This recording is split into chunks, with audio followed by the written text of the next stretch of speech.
बिस्मिल्लाहिर्रहमानिर्रहीम। आज हम करेंगे केमिस्ट्री क्लास 9 की पूरी बुक में से 30 ऐसे इम्पॉर्टेंट एमसीक्यूज़ जो कि पेपर में आने के बहुत ज़्यादा चांसेस हैं। तो होप्स हो कि ये वीडियो आपके लिए बहुत ज़्यादा यूज़फुल रहेगी।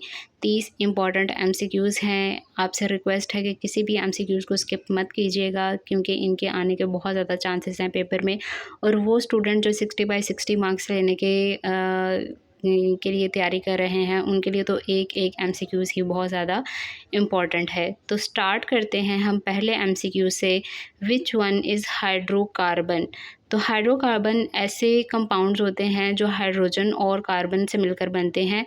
तो पहला ऑप्शन देखें SO2 यानी इसमें सल्फ़र और ऑक्सीजन है तो ये नहीं हो सकता। बी ऑप्शन जो है वो कार्बन और ऑक्सीजन का है तो ये मिलकर बना हुआ है ये कंपाउंड, तो ये भी हाइड्रोकार्बन नहीं हो सकता। ऑप्शन सी जो है वो O3 है यानी ऑक्सीजन के 3 एटम्स हैं तो ये भी नहीं हो सकता। चौथा ऑप्शन देखें तो ये कार्बन और 4 हाइड्रोजन से मिलकर एक बना कंपाउंड है जिसको हम मीथेन भी कहते हैं, तो ये ऑप्शन दुरुस्त लग रहा है।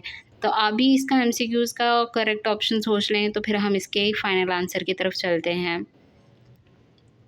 जी, तो ऑप्शन नंबर डी इसका करेक्ट आंसर है। क्वेश्चन नंबर 2 की तरफ चलते हैं। Which of the following is a characteristic of a group 1 elements.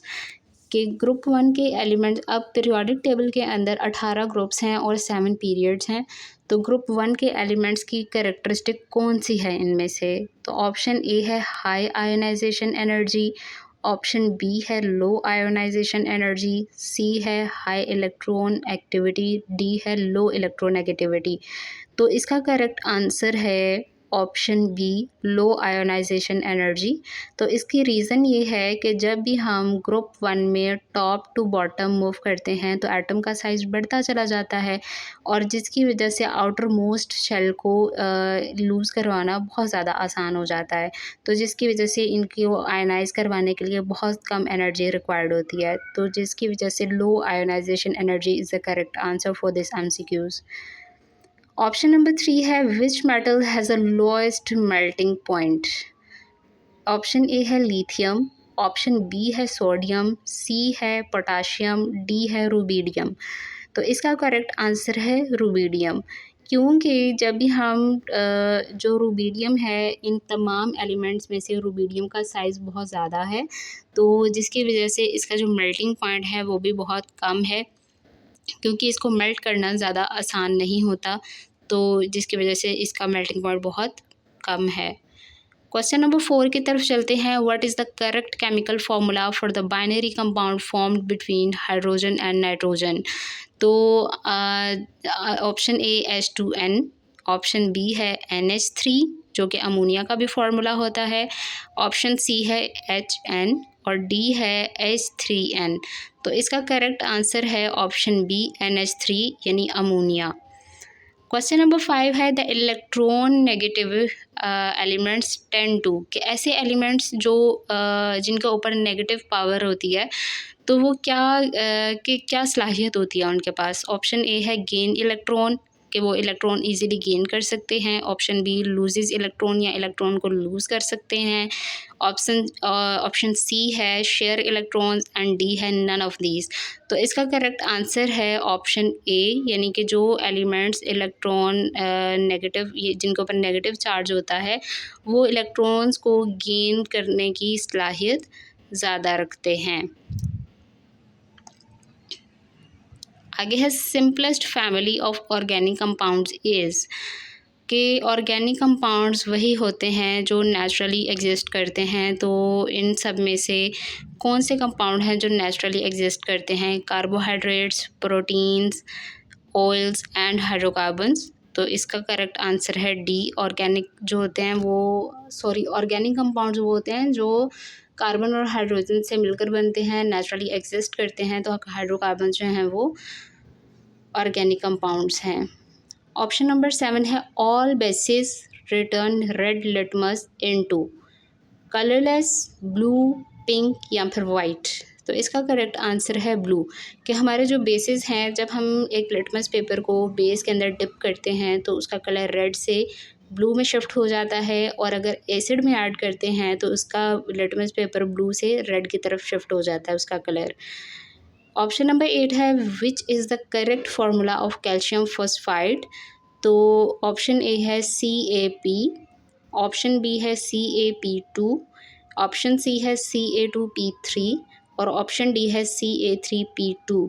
ये MCQs आपके चैप्टर नंबर 4 में से है, तो इसका करेक्ट आंसर है ऑप्शन डी। वहाँ पे सारे स्टेप्स मेंशन हैं कि किस तरह से हम केमिकल फार्मूला या करेक्ट फार्मूला किसी भी कंपाउंड का देख सकते हैं या लिख सकते हैं। तो अब आते हैं क्वेश्चन नंबर 9, ऑप्शन नंबर 9 की तरफ। What is the symbol of silver. Silver एक एलिमेंट है, तो वो हम पीरियोडिक टेबल में इसको किस सिंबल के साथ रिप्रेजेंट करते हैं। तो ऑप्शन ए है Hg, ये मरकरी का होता है। ऑप्शन बी Ag, ये सिल्वर का होता है। ऑप्शन सी Cu, ये कॉपर का होता है। एंड डी जो है वो Au, और ये गोल्ड का सिंबल है। तो इसलिए करेक्ट आंसर इसमें से जो है वो ऑप्शन बी है, Ag। क्वेश्चन नंबर 10 है what is the pH of pure water.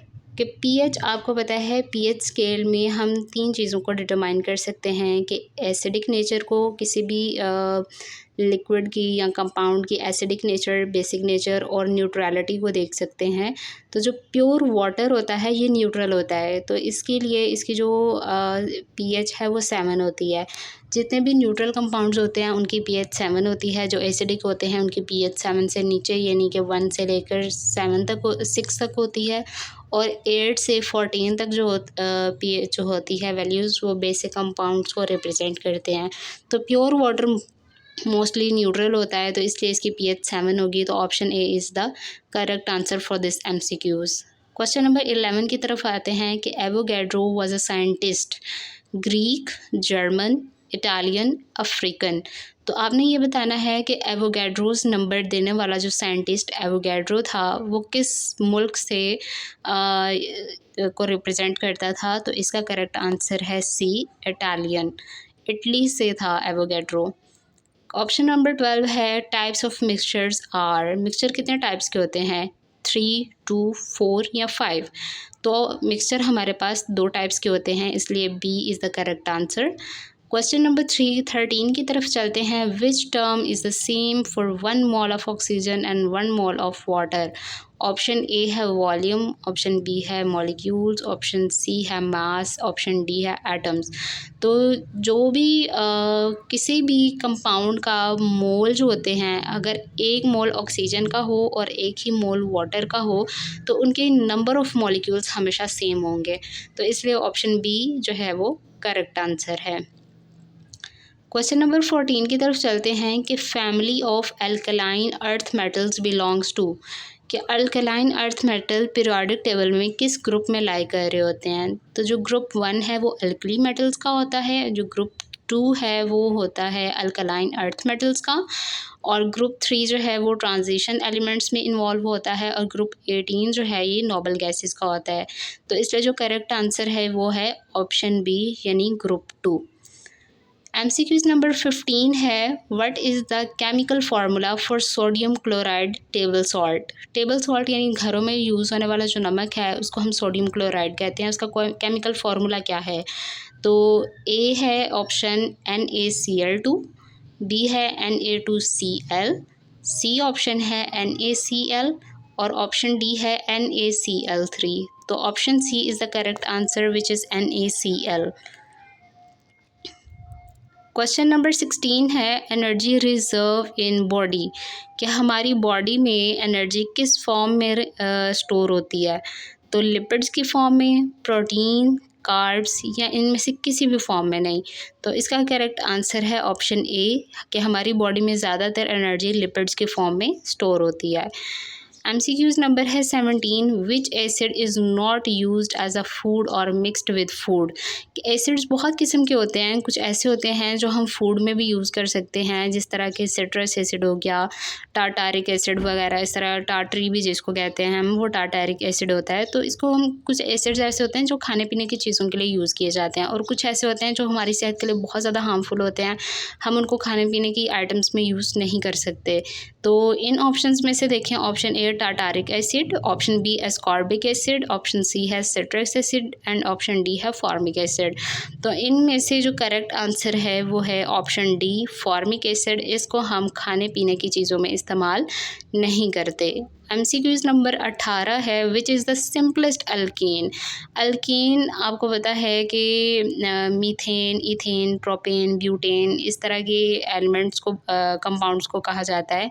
तो ऑप्शन ए है CH4, ये मीथेन होती है। बी ऑप्शन है C3H8, ये आई गेस प्रोपीन है। और ऑप्शन सी जो है वो C2H2 है और डी ऑप्शन है CH2। तो इसका करेक्ट आंसर है ऑप्शन ए, यानी methane is the simplest alkane. MCQs number 19 है which of the following is less malleable. Malleable इस तरह के जिनको वायर्स एंड शीट्स में कन्वर्ट किया जा सके, तो कौन सा इनमें से नीचे दिए गए एलिमेंट्स में से ऐसा एलिमेंट है जो लेस मेलिएबल है। तो ऑप्शन ए है सोडियम, ऑप्शन बी है आयरन, ऑप्शन सी है गोल्ड एंड द सिल्वर। तो ऑप्शन ए जो है वो करेक्ट आंसर है कि सोडियम जो है वो लेस मेलिएबल है। उसकी वजह ये है कि जो आयरन, गोल्ड और सिल्वर एलिमेंट्स हैं ना, ये ज़रा सॉफ्ट होते हैं, तो इसलिए इनको वायर्स या शीट्स में कन्वर्ट करना बहुत ज़्यादा आसान होता है। जबकि सोडियम जो है ये क्रिस्टल्स की फॉर्म में एग्जिस्ट करता है और सॉलिड फॉर्म में होता है, तो इसलिए ये लेस मेलिएबल होता है। ऑप्शन नंबर सी है the percentage of carbon dioxide in atmosphere is. Option A है 0.0003, बी है 0.78, सी ऑप्शन है 0.00931 एंड ऑप्शन डी है 0.2। तो इसका करेक्ट आंसर है ऑप्शन ए, यानी कि 0.0003। क्वेश्चन नंबर 21 है one of the wonders of world Taj Mahal is in. कि ताजमहल जो है वो दुनिया के अजूबों में से एक अजूबा है, तो वो इंडिया के किस शहर में है। तो आगरा, यूपी, मुंबई या कोलकाता में। तो इसका करेक्ट आंसर है आगरा, यानी ए ऑप्शन। आगे आ जाता है MCQs number 22 what is the pH of a neutral solution. तो मैंने pH स्केल आगे भी आपको एक्सप्लेन किया कि जो चीज़ें न्यूट्रल होती हैं उनकी pH हमेशा 7 होती है। तो यहाँ पे वो न्यूट्रल सॉल्यूशन की ही pH के बारे में पूछ रहा है, तो इसकी pH होगी 7, यानी option B. Which particle has no charge, ये है MCQs नंबर 23। तो ऑप्शन ए है प्रोटॉन, बी है न्यूट्रॉन, सी है इलेक्ट्रॉन एंड डी है ऑल ऑफ दीज। तो प्रोटॉन एक ऐसा पार्टिकल होता है जिस पर पॉजिटिव चार्ज होता है, न्यूट्रॉन पे ज़ीरो चार्ज होता है, इलेक्ट्रॉन पे नेगेटिव चार्ज होता है। तो इसलिए जो न्यूट्रॉन है वो एक ऐसा पार्टिकल है जिसके ऊपर कोई चार्ज नहीं होता। तो ऑप्शन बी जो है वो इसका सही आंसर होगा। क्वेश्चन नंबर 24 की तरफ चलते हैं। तो ऐसे यूनिट ऑफ एंथैल्पी आपने बताना है। तो वैसे तो एंथैल्पी को बहुत सारे यूनिट्स में हम मेजर कर सकते हैं, लेकिन जो इसका ऐसा यूनिट है वो जाउल होता है। तो इसलिए ऑप्शन ए जो है वो इसका सही आंसर होगा। क्वेश्चन नंबर 25 है formula of glucose. Option A है H2SO4, ये तो सल्फ्यूरिक एसिड होता है। ऑप्शन बी है C6H12O6, ये ग्लूकोज होता है। सी ऑप्शन है H2O, ये हमें सबको पता है कि ये वाटर होता है। और ऑप्शन डी है C3H4O3, और ये जो है एम्पिरिकल फार्मूला भी आप इसको कह सकते हैं या सिंपलेस्ट फार्मूला कह सकते हैं आई गेस सुक्रोज का। तो option B is the correct answer for this MCQs। आगे चलते हैं क्वेश्चन नंबर 26 की तरफ कि जो ग्रुप 18 के एलिमेंट्स हैं वो कौन से हैं। तो जो पीरियोडिक टेबल में 18 ही ग्रुप होते हैं। पीरियोडिक टेबल का जो लास्ट वाला ग्रुप है, ग्रुप 18वां, उसको हम कौन सी फैमिली का ग्रुप कहते हैं। MCQs ए है हैलोजन फैमिली, बी है ऑक्सीजन फैमिली, सी है नोबल फैमिली एंड डी है बोरोन फैमिली। तो जो ग्रुप 18 के एलिमेंट्स होते हैं ना, इनके outermost shell completely fill हुए होते हैं, तो जिसकी वजह से इन एलिमेंट्स को हम नोबल गैसेस बोलते हैं। तो इसलिए जो ये फैमिली होगी ये नोबल फैमिली होगी। क्वेश्चन नंबर 27 है which is a weak acid. Weak acid ऐसे एसिड होते हैं कि जब इनको पानी में हम डिसॉल्व करते हैं ना, तो ये इजीली अपने आयंस में कन्वर्ट या डिसोसिएट नहीं होते। तो जो हमारा ऑप्शन ए है ये HF है, जिसमें हाइड्रोजन और फ्लोराइड का बहुत ही ज़्यादा स्ट्रॉन्ग बॉन्ड बना होता है। और बी ऑप्शन है हाइड्रोजन और हाइड्रोजन क्लोराइड। जो हाइड्रोजन क्लोराइड है इसमें हाइड्रोजन और क्लोरीन का स्ट्रॉन्ग बॉन्ड तो होता है, लेकिन as compared to hydrogen fluoride ये बॉन्ड थोड़ा वीक होता है। तो और हाइड्रोजन ब्रोमाइड जो सी ऑप्शन है ये ऊपर वाले दोनों एसिड से ज़रा वीक इनका बॉन्ड जो है वो ज़रा कमज़ोर होता है, और हाइड्रोजन आयोडाइड ऊपर वाले तीनों एसिड से ज़रा इनका जो हाइड्रोजन के साथ आयोडीन का बॉन्ड होता है वो ज़रा कमज़ोर होता है। तो इसलिए हम कह सकते हैं कि इनमें से जो वीकेस्ट एसिड है ना वो हाइड्रोजन फ्लोराइड है। क्यों? क्योंकि जब हाइड्रोजन और फ्लोरीन का बॉन्ड इतना ज़्यादा स्ट्रॉन्ग होता है कि जब हम पानी में इनको डिज़ोल्व करते हैं तो ये आसानी के साथ अपने आयंस में डिसोसिएट नहीं होता। तो option A is the correct answer. अब हम चलते हैं क्वेश्चन नंबर 28 की तरफ कि which sub shells are present in L shell. L shell के अंदर कौन सा सब शेल आते हैं?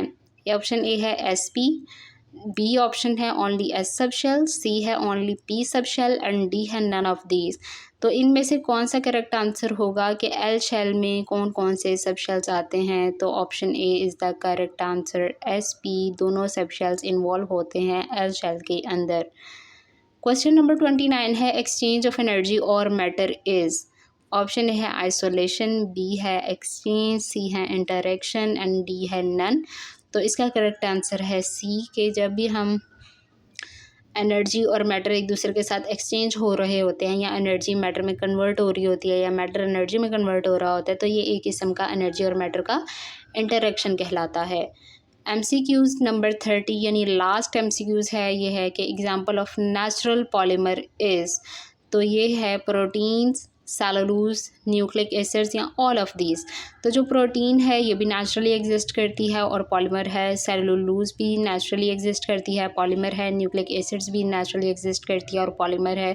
तो ऑल ऑफ दीज इसका करेक्ट आंसर होगा। तो yes, D is the correct answer for option number 30। तो यहाँ तक 30 ऐसे इंपॉर्टेंट MCQs हमने सॉल्व किए हैं केमिस्ट्री की पूरी किताब में से, जो हमारे लिए बहुत ज़्यादा इंपॉर्टेंट हैं, पेपर में आने के बहुत ज़्यादा चांसेस हैं इनके। तो आप सब इन MCQs को लाजमी तैयार करें एंड होप्स हो कि आपका एग्ज़ाम बहुत अच्छा होगा। Best of luck all of you.